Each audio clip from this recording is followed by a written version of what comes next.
Praise the Lord. Good morning. கர்த்தர் நல்லவர், அவர் கிருபை என்றும் உள்ளது. அப்போஸ்தலர் 16ஆம் அதிகாரம் 25ஆம் வசனம். நடு ராத்திரியிலே பவுலும் சீலாவும் ஜெபம் பண்ணி தேவனை துதித்து பாடினார்கள். காவலில் வைக்கப்பட்டவர்கள் அதை கேட்டுக்கொண்டிருந்தார்கள். அப்போஸ்தலர் 16ஆம் அதிகாரம் 25ஆம் வசனம். பரிசுத்த வேதாகமத்தில் தாவீது, கர்த்தாவே, ராக்காலத்தில் உமது நாமத்தை நினைத்து உமது வேதத்தை கைக்கொள்ளுகிறேன், உமது நீதியான நியாய தீர்ப்புகளின் நிமித்தம் உம்மை துதிக்கும்படி பாதி ராத்திரியில் எழுந்திருப்பேன் என்றார்.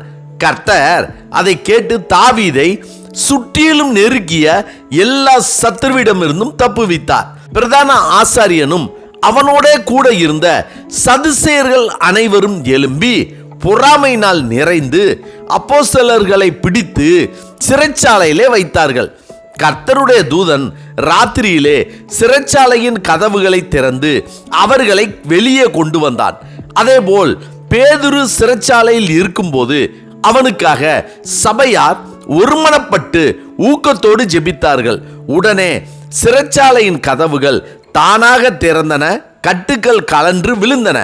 மேலும் பேதுருவும் யோவானும் இயேசுவின் நாமத்தினாலே அடையாளங்களும் அற்புதங்களும் நடக்கும்படி செய்து பிணியாளிகளை குணமாக்கும்படியும் உம்முடைய வசனத்தை முழு தைரியத்தோடு சொல்லும்படியும் அனுக்கிரகம் செய்தருளும் என்று ஜெபித்தபோது அந்த இடம் அசைந்தது.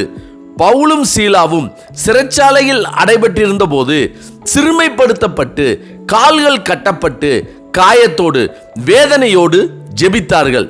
பூமி அதிர்ந்தது, கதவுகள் திறந்தது, கட்டுக்கள் கலன்று போயிற்று. இன்று நம்முடைய வாழ்க்கையிலும் சிறைச்சாலையில் இருக்கும் அனுபவம் போன்ற சூழ்நிலையில் இருக்கிறோமா? பிரச்சனைகளால் கட்டப்பட்டு இருக்கிறோமா?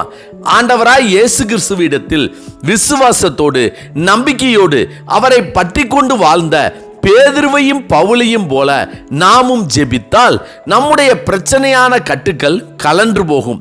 நம் முன்னேற்றத்திற்கு, நம்முடைய விடுதலைக்கு, நம்முடைய ஆசீர்வாதத்திற்கான கதவுகள் தானாக திறக்கும். நமக்கு முன்பாக செல்லவும் கரம் பிடித்து நடத்தி செல்லவும் ஒரு தூதன் வருவான். கர்த்தரால் அழைக்கப்பட்டு தெரிந்து கொள்ளப்பட்டு அவரால் அபிஷேகம் பண்ணப்பட்டவனின் சமாதானத்தை, சந்தோஷத்தை, ஆசீர்வாதத்தை எந்த துக்கமோ துயரமோ சத்துருவோ கெடுக்கவோ தடுக்கவோ பிடுங்கவோ முடியாது.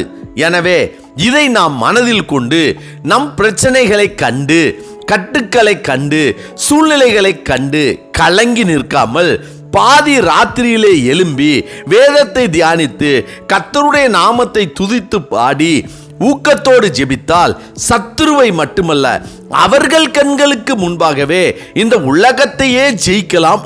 ஆமென். ஜெபிப்போமா?